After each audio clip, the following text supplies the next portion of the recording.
Korupsi telah menjadi noda hitam yang tak lagi bisa disembunyikan, bahkan oleh mereka yang mengaku pewaris sah ideologi Bung Karno.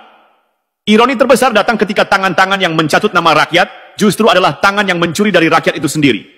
PDIP, partai yang berdiri atas dasar marhainisme, kini berdiri di atas kubangan korupsi dan pengkhianatan terhadap prinsip-prinsip perjuangan. Publik melihat ini sebagai drama yang tidak lucu.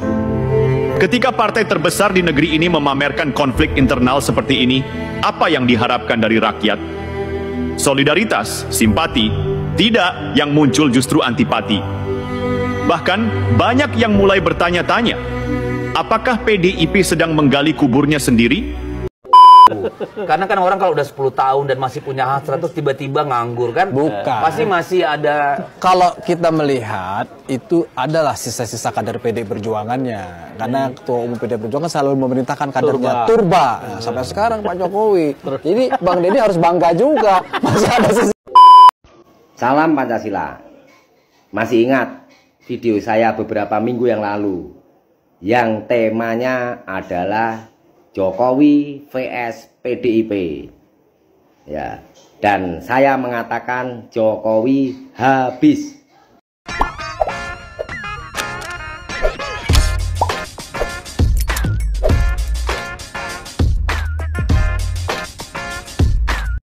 Baik sahabat sekalian, selamat berjumpa kembali bersama saya di channel ini, dimana pada kesempatan video kali ini saya kembali hadir untuk mereaksi beberapa buah video, dan kali ini datangnya dari informasi politik tanah air. Seperti kita ketahui bersama bahwa saat ini mantan Presiden Joko Widodo dan juga Partai PD Perjuangan sebagai rumah lamanya, hubungannya lagi tidak baik-baik saja, dan makin hari makin meruncing.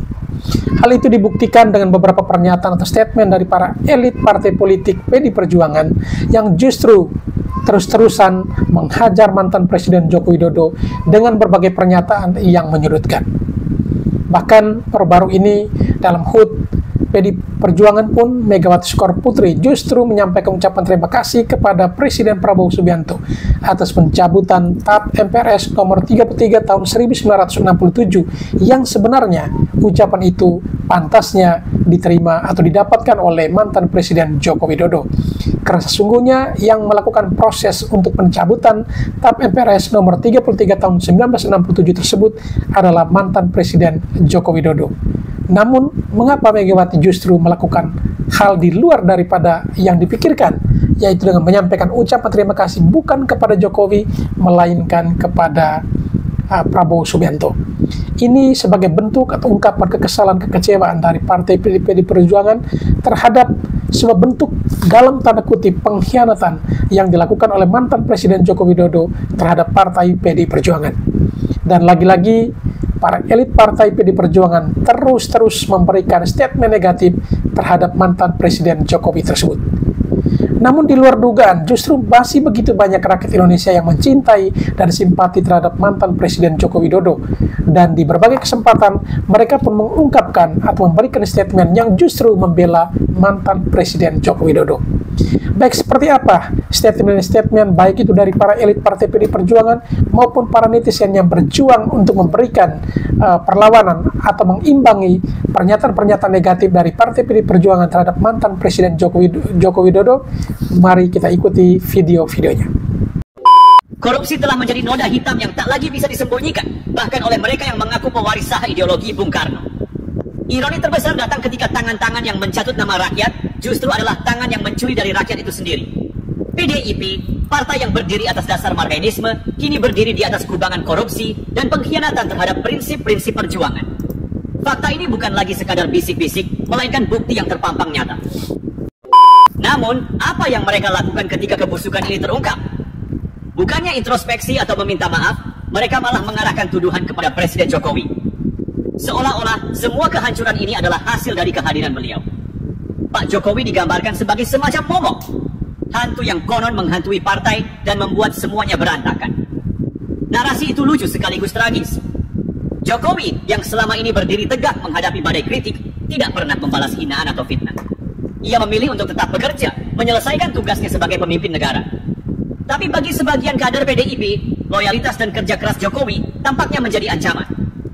Sebuah paradoks menyakitkan ketika orang yang seharusnya menopang justru menjadi yang pertama menusuk dari belakang. Mari kita tengok sedikit fakta. Selama 10 tahun Jokowi memimpin, ia tidak pernah bertemu pimpinan KPK untuk memastikan bahwa pemerintahannya bebas dari intervensi. Bahkan, ketika pimpinan KPK sendiri ingin bertemu, Jokowi dengan bijak menolak karena ia paham bahwa pertemuan seperti itu hanya akan memunculkan kecurigaan. Lalu di mana letak tuduhan bahwa Jokowi melemahkan pemberantasan korupsi? Sementara itu, partai yang mengklaim diri sebagai penjaga reformasi justru semakin sering dikaitkan dengan kasus-kasus korupsi.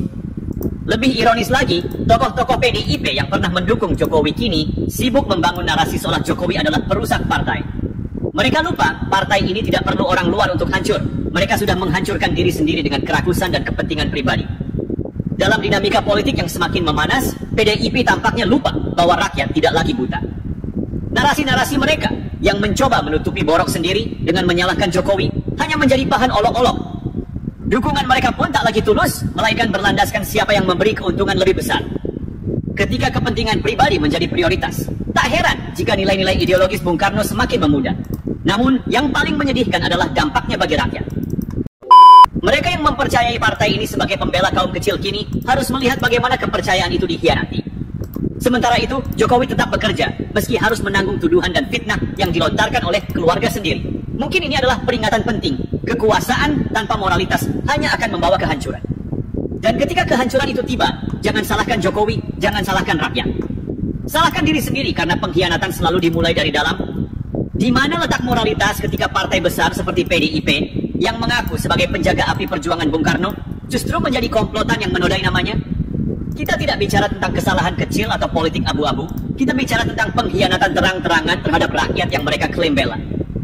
Dan ketika semua borok ini mencuat, siapa yang mereka salahkan? Bukan para pelaku korupsi di dalam tubuh mereka sendiri, melainkan Presiden Jokowi. Jokowi yang datang dari Solo tanpa embel-embel politik dinasti atau kekayaan melimpah adalah simbol kebangkitan rakyat kecil. Tapi bagi sebagian kader PDIP, kesederhanaan Jokowi justru menjadi ancaman. Ancaman bagi oligarki, ancaman bagi para oportunis yang merasa partai adalah mesin pencetak kekayaan pribadi. Alih-alih mendukung Jokowi, mereka menjadikannya kambing hitam atas kegagalan dan kehancuran mereka sendiri. Mereka bilang Jokowi melemahkan partai. Mari kita telah ini. Siapa yang merusak kredibilitas Partai Demokrasi Indonesia Perjuangan? Apakah Jokowi yang selama ini bekerja keras menjaga integritas pemerintahan, atau justru kader mereka sendiri yang sibuk menyembunyikan kasus korupsi dengan segala tipu daya? Ketika rakyat tahu siapa saja yang bermain di balik layar, PDIP malah sibuk mengarang cerita seolah Jokowi adalah dalang dari semua kekacauan ini. Lihatlah narasi mereka, Jokowi melemahkan KPK. Benarkah? Faktanya, Jokowi tidak pernah bertemu pimpinan KPK selama 10 tahun. Ini bukan karena beliau tidak peduli, tapi karena beliau paham bahwa menjaga jarak adalah bentuk independensi. Tapi apa yang dilakukan Partai Demokrasi Indonesia Perjuangan? Dengan lantang mereka menyerang Jokowi, mencoba menutupi fakta bahwa kader-kader mereka sendiri berkali-kali tersandung kasus korupsi besar. Apakah ini namanya menjaga nilai reformasi? Tidak, ini adalah pengkhianatan. Pengkhianatan ini bukan hanya kepada Jokowi, tetapi juga kepada rakyat yang memilih mereka. Partai ini menggunakan nama rakyat sebagai tameng, tapi di balik layar, mereka adalah elit yang tak segan menjual idealisme demi kekuasaan. Ketika dukungan mereka kepada Jokowi mulai melemah, bukan karena Jokowi salah, melainkan karena Jokowi tidak bisa mereka kendalikan. Jokowi tidak tunduk pada oligarki, dan itu membuat mereka gerak. Lebih ironis lagi, PDIP kini berlomba menciptakan narasi bahwa Jokowi adalah biang kerok atas semua kegagalan partai. Mereka lupa, rakyat bukan lagi sekumpulan domba yang bisa mereka giring seenaknya. Rakyat melihat siapa yang bekerja dan siapa yang sibuk berbohong. Ketika Jokowi sibuk membangun infrastruktur, memperbaiki pelayanan publik, dan menstabilkan ekonomi, PDIP justru sibuk mencari kambing hitam untuk menutupi korupsi. Publik melihat ini sebagai drama yang tidak lucu. Ketika partai terbesar di negeri ini memamerkan konflik internal seperti ini, apa yang diharapkan dari rakyat? Solidaritas, simpati, tidak, yang muncul justru antipati. Bahkan, banyak yang mulai bertanya-tanya, apakah PDIP sedang menggali kuburnya sendiri? Jika ini adalah cara Partai Demokrasi Indonesia Perjuangan menjaga eksistensinya, maka partai ini sedang menghadapi dilema yang serius. Di satu sisi, kekalahan di Jawa Tengah adalah sinyal bahwa rakyat mulai mempertanyakan relevansi mereka.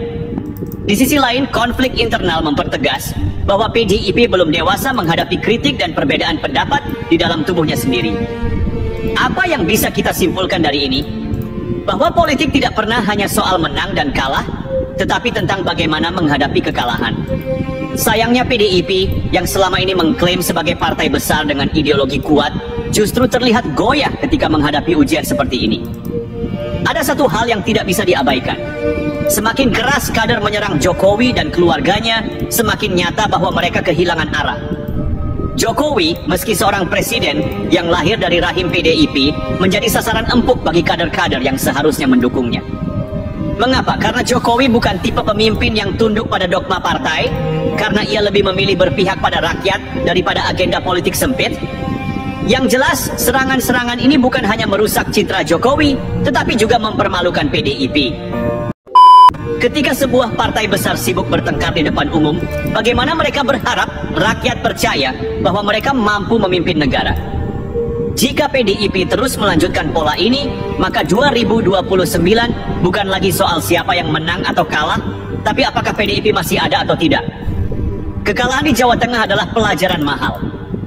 Konflik internal adalah peringatan keras. Meskipun nggak jadi 3 periode dalam artian yang sebenarnya, Jadi 3 periode sekarang. tapi sepertinya masih berasa Iya, presiden, ini dia masih aku mau nanya. keliling-keliling. Ya masih main presiden-presidenan. Ya kasihlah waktu. Karena kan orang kalau udah 10 tahun dan masih punya hasrat terus tiba-tiba nganggur kan? Bukan. Masih ada. Kalau kita melihat itu adalah sisa-sisa kader PD Perjuangannya, karena Ketua Umum PD Perjuangan selalu memerintahkan kadernya turba. Nah, sampai sekarang Pak Jokowi. Jadi Bang Deddy harus bangga juga. Masih ada sisa, Bang. Masih ada sisanya, Bang. Kenapa masih turun gitu? Artinya boleh tidak jadi presiden. Ya itu satu perspektif. Iya. Kalau kita kan perspektifnya ini Tapi- bisa jadi tapi saja power ada lupa, syndrome, Bang. kan? Saya nggak ngomong, nggak artinya harus bangga juga. Melekat banget nih. Pengkaderan didikan PD Perjuangan sudah berhenti jadi presiden pun masih turun ke Kendal, ke Banjarnegara. Itu bagus dong Saya sebetulnya. merasa masih kader. Ya kalau saya pribadi sih ngelihatnya kurang kerjaan banget sih. Ngeri banget Pak Jokowi dapat karma karena ketika beliau menjabat dulu sering mengunjungi rakyatnya, kini rakyatnya membalas dengan berkunjung setiap hari antri ke rumahnya. Salam Pancasila. Masih ingat video saya beberapa minggu yang lalu yang temanya adalah Jokowi vs PDIP. Ya, dan saya mengatakan Jokowi habis. Dan beneran habis. Ini penjelasannya.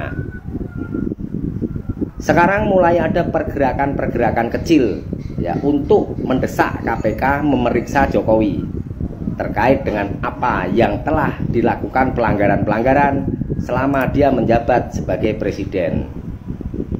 Kalau di Jakarta di gedung KPK mulai didatangi mahasiswa diwakili oleh GMNI, Gerakan Mahasiswa Nasionalis Indonesia. Lalu di Medan juga mulai ada pergerakan untuk memeriksa Bobi dan Kaisang. Nah, ya, itu baru pergerakan kecil dan saya rasa nanti akan membesar jika KPK tidak merespon dengan cepat. Ya. Kenapa ini semua terjadi? Ya. Karena memang selama jadi presiden kemarin Jokowi salah langkah. Ya. Terutama salah langkah janji kepada baik negara maupun para investor atau pemilik modal. Ya. Para investor atau pemilik modal itu dipaksa Jokowi untuk investasi di proyek IKN. Ya, yang mana seperti kita tahu investor luar negeri pada nggak mau karena setelah disurvei proyek itu tidak strategis, tidak menguntungkan bagi mereka, makanya mereka nggak mau. Maka investor dalam negeri pun tidak mau. Ya, itu kata Aguan ya yang telah mengatakan bahwa kami dipaksa untuk menutup malu. Itu ada jejaknya. Nah, sekarang ini siapa yang berani membela Jokowi? Ya, ketua-ketua umum partai yang 2019 ya 2014 merapat ke Jokowi, ya seperti kita tahu, Erlangga Hartarto, Zulkifli Hasan, Luhut Binsar Panjaitan, dan lain-lain lah ya. Ada yang sekarang berani membela Jokowi? Nehi, tidak ada. Bahkan sekelas Bahlil Lahadalia yang telah diberi kursi Ketua Umum Golkar dengan cepat dan empuk juga mulai tidak berani berkata-kata. Apalagi Prabowo. Ya, jelas Prabowo menunjukkan gestur. Ya, mulai tidak mengikuti atau mendukung Jokowi. Contohnya, ya, ada pagar laut sepanjang 30 km di Tangerang dan di Bekasi. Prabowo perintahkan itu dibongkar. Padahal dugaan sementara ini itu adalah milik Agung Sedayu atau Aguan. Ya, artinya dana investasi yang selama ini dikucurkan oleh Aguan sia-sia. Ya, proyek yang selama ini dijamin oleh Jokowi juga akan gagal. Ya, yang paling parah nanti adalah proyek IKN. Ya. Kenapa saya bilang proyek IKN akan menjadi bom waktu? Ya, akan lebih parah daripada proyek Hambalang. Karena memang negara cuma menjamin 20% untuk biaya proyek IKN. Ya, bersumber dari APBN. Yang 80% cari sendiri. Nah, ya, maka Jokowi terjebak di situ. Dia gandeng para investor untuk memasukkan uangnya di proyek itu, entah sudah berapa triliun. Ya, nah ternyata ada indikasi proyek itu tidak dilanjutkan. Ya, ya mungkin nanti Jokowi akan jengkel sama Prabowo. Kenapa tidak dilanjutkan? Ya kan Prabowo punya program sendiri. Ya, terutama program unggulan Prabowo adalah makan bergizi gratis buat anak-anak Indonesia yang stunting dan ibu-ibu hamil, anak sekolah, lalu proyek 1 juta rumah untuk orang-orang yang memang tidak punya rumah. Ya, dan ketahanan pangan. Tidak ada satupun nanti yang mengarah kepada kelanjutan proyek IKN. Bayangkan ya, 480 triliun proyek itu mangkrak. Ya, ngeri nggak? Nah ya, jadi saya ini sudah tahu ya peta politiknya. Kamu begini akan dapat ini, kamu begitu akan kena itu. Kenapa? Karena saya IQ tinggi. Ya, peci merah sang Pancasila. Mari kita tunggu episode selanjutnya. Kalau menurut saya Jokowi akan sengsara. Ya, maksimal masuk penjara dan akan menjadi sejarah presiden atau mantan presiden pertama yang diadili. Ya, karena memang sudah banyak bukti-bukti yang mengarah kepada kroni-kroni KKN untuk keluarga sendiri. Ya, catat merdeka. PDI Perjuangan sering teriak-teriak Jokowi Mulyono seorang pengkhianat. Nah, sekarang saya akan buka saja. PDI Perjuangan sendiri pernah mengkhianati seorang Prabowo, ya, yang dimana ada namanya perjanjian batu tulis. Batu tulis itu ya disepakati Megawati dan Prabowo ya di tahun 2009. Jakarta 16 Mei ya, pada waktu itu disepakati bersama dan ada 7 pasal. Yang paling inti dalam 7 pasal itu adalah dimana nomor 7 ya, di pasal 7 mengatakan di sini Megawati Soekarno Putri mendukung pencalonan Prabowo Subianto sebagai calon presiden pada pemilu presiden tahun 2014. Ini sudah tercantum, sudah jelas dan disepakati bersama antara Megawati dengan Prabowo ya, sebagai partnership lah seperti itu. Tapi nyata dan faktanya di tahun 2014 Megawati tidak mewujudkan ya cita-cita bersama atau tidak mewujudkan perjanjian perjanjian yang sudah disepakati, dan di situ Megawati mencalonkan seorang Bapak Joko Widodo. Betapa sakitnya seorang Prabowo dikhianati begitu saja dengan adanya perjanjian yang sudah tertulis, ya, yang disebut adalah batu tulis. Siapa yang selama ini yang mengkhianati? Jelas seorang Megawati sendiri memberikan contoh seperti itu. Sekarang masalah Pak Jokowi lantas tidak mendukung Ganjar lalu mendukung Prabowo, itu adalah hak politik, ya, hak politik. Walaupun ya memang dianggap seperti pengkhianatan, tapi jangan lupa Megawati juga pernah mengkhianati seorang Prabowo. Dan sekarang ada di mana Megawati PD Perjuangan sedang mencoba untuk mendekati Prabowo. Apakah Bapak Prabowo akan percaya begitu saja dengan seorang Megawati dan PD Perjuangan yang pernah di mana disakiti di masa lalunya? Saya ingatkan itu saja. Tonton video ini sampai selesai ya. Rencana pengambil alihan Partai Golkar dan PDI Perjuangan. Jadi jauh sebelum pemilu, beberapa bulan ya, antara 5-6 bulan, ada seorang menteri ini yang powerful, ada yang super powerful, ada yang powerful. Ya, supaya nggak salah image. Ini ditugaskan untuk ketemu Pak Rias Rasyid oleh Presiden Jokowi. Pak Rias Rasyid ditugaskan untuk membujuk Bu Mega agar kepemimpinan PDI Perjuangan diserahkan kepada Pak Jokowi. Dulu Hasto mengatakan bahwa Pak Jokowi itu meminta kepada Bu Mega untuk memperpanjang jabatannya sebagai presiden. Jadi Pak Jokowi itu minta 3 periode. Dan Bu Puan Maharani mengatakan Pak Jokowi tidak pernah meminta untuk menjadi presiden 3 periode. Nah, kemarin-kemarin ini Hasto juga menyatakan bahwa Pak Jokowi itu akan merebut kursi Ketua Umum Golkar. Lalu Pak Jokowi ini akan merebut kursi Ketua Umum PDIP. Kenapa nggak sekalian aja Pak Hasto itu Nasdem, PKB, Gerindra, PKS, PAN, Hanura, Partai Buruh. Nah, semua dari partai-partai tadi juga akan direbut ketua umumnya oleh Pak Jokowi, gitu sekalian loh Pak Hasto. Dan Bu Puan Maharani mengatakan bahwa Pak Jokowi itu tidak akan merebut kursi ketua umum PDIP. Jadi Hasto yang buat salah, Bu Puan ini yang selalu klarifikasi. Jangan-jangan nanti hubungan Hasto sama Yola yang viral itu yang disalahin juga Pak Jokowi. Sebenarnya orang yang menggebu-gebu, yang memfitnah Pak Jokowi mau merebut kursi menjadi ketua umum di PDIP itu pasti kebalikannya tuh. Pasti Hasto sendiri yang ingin menguasai PDIP dan ingin menjadi ketua umum PDIP. Saya yakin tuh.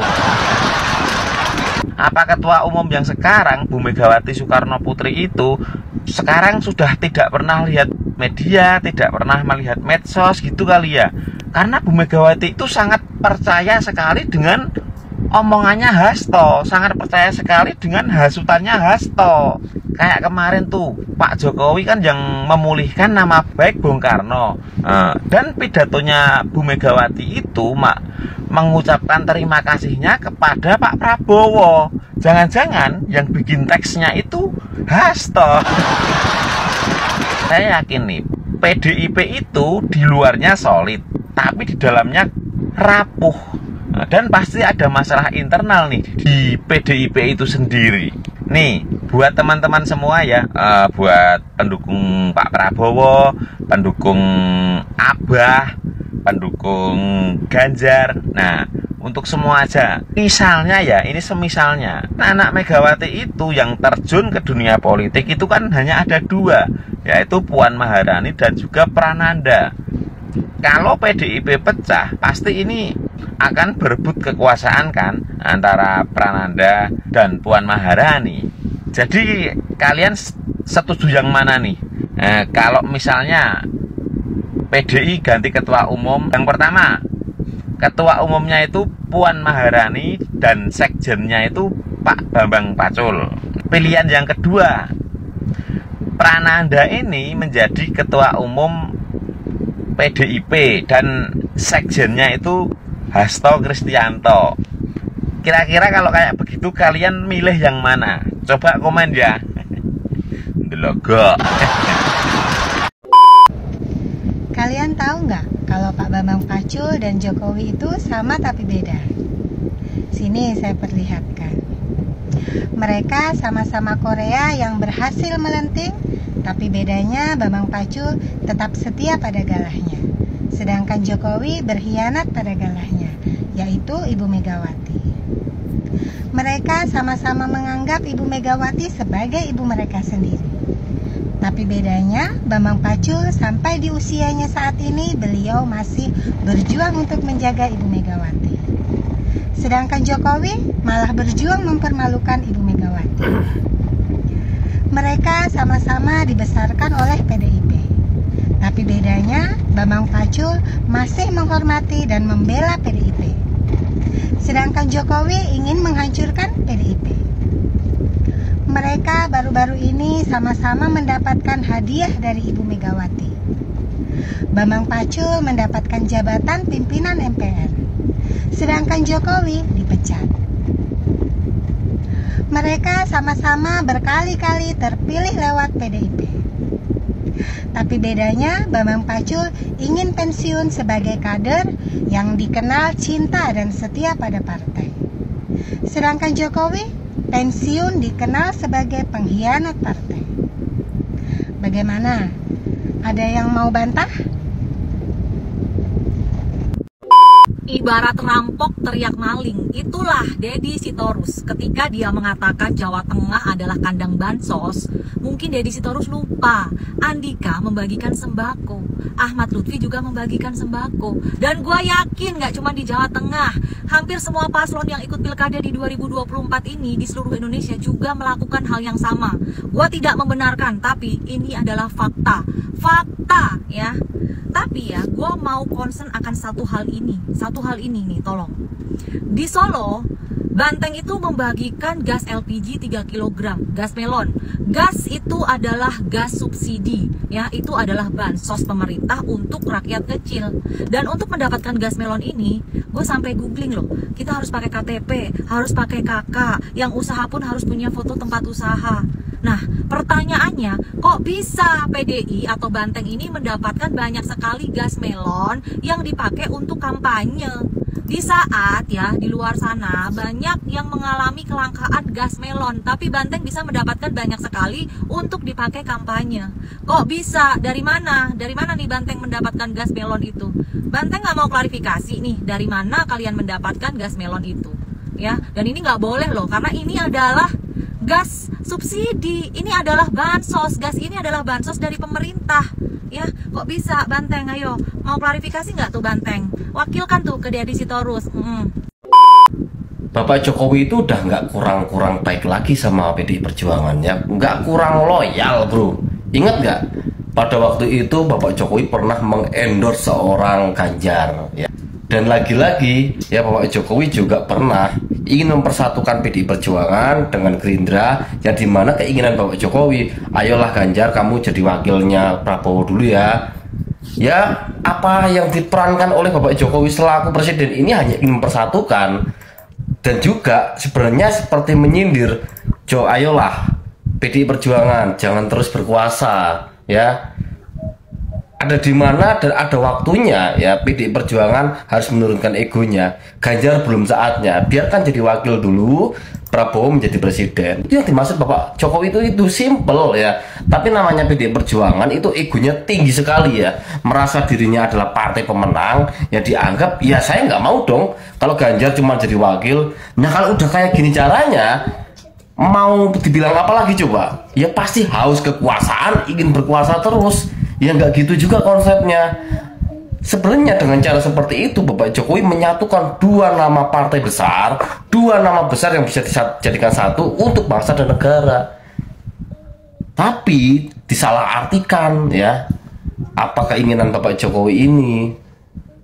Lantas karena tidak ada cara lainnya, mau gimana lagi, dikembalikan lagi ke Bapak Prabowo. Dan Bapak Prabowo pernah mengatakan, saya yang memilih Gibran, bukan Bapak Jokowi yang merekomendasikan. Udah paham kan sampai di sini? Seperti itu. Jadi jangan ada deh isu-isu Bapak Jokowi mengkhianati. Enggak. Bapak Jokowi itu niatnya baik, cuman dibalasnya yang nggak baik. Parah banget lu KPK. Udahlah KPK itu bukan Komisi Pemberantasan Korupsi. KPK itu Komisi Pesanan Keluarga. Jadi ya seperti ini cara kerjanya KPK. Pakai ngomong, ya menunggu laporan dulu. Kan udah jelas-jelas ada OCCRP yang menyampaikan, yang menginformasikan. Ya sudah, langsung ambil tindakan. Langsung tuh periksa, panggil si Mulyononya. Bener apa enggak? Seperti itu harusnya KPK. Mikir dong KPK, mikir. Ya, lu cuma bisa ngurusin Harun Masiku mulu sih. Jadi kayak gini otaknya. Parah banget lu KPK. Partai Demokrasi Indonesia Perjuangan itu nggak pernah move on gitu. Keterpurukan partai itu gara-gara ada 2-3 orang lah. Satu ketua umumnya, yang kedua Hasto Kristianto, yang ketiga Deddy Sitorus. 3 orang inilah yang bikin hancur partai itu. Mereka dengan membabi buta menyerang Pak Jokowi. Masyarakat itu udah nggak bisa bodoh dengan statement-statement pernyataan mereka yang seolah-olah menempatkan diri sebagai orang yang dizolimi. Tapi mereka nggak pernah hitung berapa besar kontribusi Jokowi bagi kebesaran partai. Sampai naik berapa kali, 2 kali memenangkan Pilpres. Jadi partai pemenang terbesar, itu luar biasa loh. Kalau bukan Pak Jokowi juga punya kinerja yang baik, ya lepas dari kekurangan-kekurangan yang ada, tetapi mayoritas masyarakat Indonesia mengapresiasi. Ini memang hanya 1-2 orang saja nih yang bikin kacau, tapi ya karena gaungnya kemana-mana, lalu diikuti oleh orang-orang yang kurang paham dan sakit hati, ya sudah jadi seperti rame. Tapi mereka ini bukan apa-apa, bukan siapa-siapa. Saya pernah jadi kader di Anak Ranting, walaupun yang terkecil, kader PDIP di Anak Ranting. Jadi saya kecewa gitu. Kecewa. Dulu pilihannya PDIP itu pilihan saya juga. Tetapi sejak mereka menyerang Pak Jokowi, membabi buta bahkan ke keluarga, dan kelihatan segala cara dihalalkan, sampai ketemu mantan pacar Kaisang, itu kan gila itu, sekelas sekjen itu sampai seperti wartawan infotainment itu. Jadi kayak wartawan gosip gitu. Jadi gimana itu? Aduh. Bingung juga tuh saya lihat tuh Pak Hasto tuh. Seperti ya, maaf ya, kurang kerjaan gitu. Begitu banyak hal yang dia bisa lakukan, kunjungan ke daerah atau apalah, konsolidasi partai dan lain-lain. Kok saya level sekjen seperti itu? Kacau banget tuh udah. Ya kalau investigasi yang sifatnya hubungan gitu ya, pribadi asmara, ya sudah ada lah bagian tuh, infotainment tuh kerjaannya tuh. Jadi bingung sekali ya, saya level Hasto seperti itu. Deddy Sitorus juga, aduh, itu gimana tuh Deddy Sitorus itu? Gak tahu dia terpilih di DPR apa enggak itu, kayaknya nggak terpilih ya, kurang tahu juga tuh. Ya sebagai orang yang pernah sebagai pengurus ya di level terkecil saat itu ya, sekitar 20 tahun lalu deh ya, kurang lebih 20 tahun lalu, saya di Anak Ranting PDIP di salah satu RW ya di Jakarta Barat. Ya sangat menyesalkan. Nah ditambah lagi dengan itu lagi, mereka bawa-bawa itu si satu siapa lagi tuh, yang perempuan tuh, Koni Kondini ya namanya tuh. Itu pengamat internasional kok jadi kayak oposisi ya. Pengamat militer internasional, ya sudah fokus saja di bidangnya. Jangan campuri yang memang urusannya itu sudah jadi bagiannya partai. Ya bingung juga nih saya orang-orang ya. Banyak orang yang akal sehatnya hilang tuh ketika menghadapi Jokowi. Pokoknya yang benci Pak Jokowi rata-rata itu sudah kehilangan akal sehat. Benar. Ya, ada kekurangannya, ada Pak Jokowi itu ada kurangnya, ada. Tapi mayoritas yang dikerjakan tuh bagus. Ingat ya, Pak Jokowi nggak pernah jual Indosat, Megawati jual, ya kan? Nah, Pak Jokowi mengangkat nama Indonesia di mata internasional. Ya, banyak sekali dia mengembalikan itu aset-aset negara, ya, yang dikuasai oleh pribadi dan kelompok. Dia kembalikan. Terlalu banyak Pak Jokowi buat, terlalu banyak. Cuma sedikit kelemahan itu di blow up sedemikian rupa, sedikit kekurangan di blow up sedemikian rupa sampai ke mana-mana. Ya, memprihatinkan. Kita ini mau maju apa enggak itu ya. Ya, mau maju apa enggak. Tapi memang sekali lagi saya sampaikan bahwa orang yang membenci Pak Jokowi rata-rata itu akal sehatnya tiba-tiba hilang. Ya. Dan biasa kalau akal sehat hilang itu lama-lama mulai mengarah ke depresi, lama-lama mengarah ya depresi itu satu tingkat di atasnya tuh gila udah tuh. Jadi memang kasihan ya, kasihan banget. Yuk kita lihat kebaikan orang, jangan sekitar melihat keburukan orang, tapi kebaikannya kita nggak pernah lihat. Ya, oke guys, semangat. Gua rela dikatain ternak Jokowi, gua rela dikatain buzzer Jokowi, gua rela dikatain kecebong demi membela orang baik kayak Pak Jokowi. Dari kemarin ya, media-media kontroversial kayak Tempo, kayak pokoknya yang nggak suka sama Jokowi itu dari dulu ya. Ini lagi nge-framing ini berita-berita tentang Jokowi masuk finalis pejabat yang terkorup berdasarkan OCCRP. Habis itu ekspresi para pembenci-pembencinya itu, para narasumber-narasumber sampah, seolah-olah OCCRP ini adalah lembaga resmi yang punya kewenangan untuk menentukan daftar-daftar pejabat terkorup di dunia, negara-negara terkorup di dunia. Makanya masyarakat Indonesia kudu pintar-pintar. Kalau nggak pintar ya percaya-percaya aja lu, ya kan? Apa itu OCCRP itu? Organized Crime and Corruption Reporting Project. Reporting Project yang artinya yang mengendalikan adalah media. Jadi lembaga atau organisasi ini itu memang melakukan penelitian, tapi penelitiannya itu sumber-sumber datanya itu dari data-data bocor yang bener aja nggak tahu bener atau enggak ya. Dan bisa aja data-data yang bocor dari setiap negara ini adalah data-data yang memang dibuat-buat sama orang yang memang pengen menghancurkan satu orang, dua orang, organisasi, presiden, partai, kayak ngono, ngerti Anda? Dan macam-macam kayak gini tuh tidak akan pernah mungkin mau mengambil narasumber langsung dari pemerintahnya yang sedang menjabat langsung, ya kan? Nggak akan mungkin juga mengambil data-data resmi, enggak say, pasti yang selalu kontra-kontra yang dia ambil. Makanya, lo kalau nggak belajar media, ya, lu kemakan. Untung aja yang lu gituin itu adalah Pak Jokowi, orang yang udah difitnah menjadi PKI, komunis, anti-Islam, ijazah palsu, ibunya lu bilang bukan ibu kandung, lu kata-katain kerajaan, dinasti, apa segala macam, pokoknya fitnahan itu komplit deh. Ya untung aja Pak Jokowi yang lu gituin, ya. Dan ini ya orang yang memframing isu ini adalah orang-orang yang sama yang udah bikin isu-isu juga itu, ya. Mereka ini tahu wataknya Pak Jokowi, bakalan diam aja. Ya coba Pak Prabowo lu gituin. Nah, berani loh. Kenapa sekarang melibatkan OCCRP? Ya gampang aja sih mau melibatkan organisasi apa aja, tergantung proyek ya kan. OCCRP ini kan RP-nya itu reporting project ya. Yang megang ini adalah yang media-media, jadi organisasi media. Ngerti? Gua mah yakin Pak Jokowi nggak bakal bales, Pak Jokowi nggak bakal nanggapin gimana-gimana, karena dia juga udah tahu dia juga udah tahu ya orang-orang yang di belakangnya siapa, orang-orang yang mencoba selalu memframing berita-berita atau isu-isu buruk tentang dia, tahu dia, paham dia mah begini aja paling ya, kamu menabur, kamu juga nanti yang menuai, termasuk si koni itu.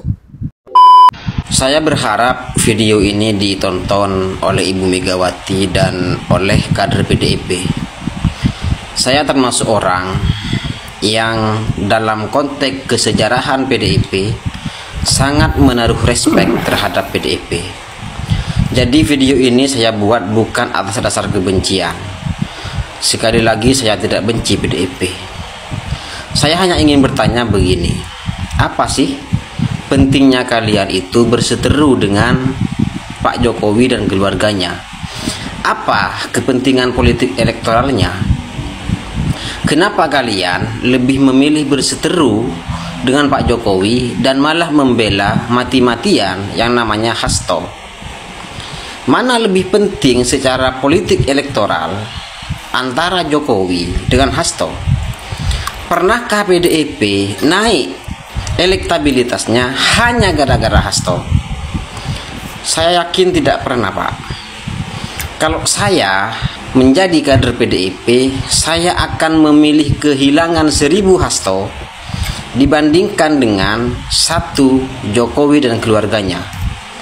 Tentu kalau boleh tidak ingin kehilangan semuanya, tapi andaikan harus ada pilihan itu, saya akan pilih Jokowi untuk tetap di PDIP daripada Hasto. Karena karena manfaat politik elektoralnya jauh lebih penting Jokowi daripada Hasto. Andaikan saya ini benci terhadap PDIP, saya akan bersikap sebagaimana Rocky Gerung bersikap. Saya akan bersikap sebagaimana Ibu Kone bersikap. Saya akan mengatakan bahwa Jokowi itu durhaka kepada Ibu Megawati.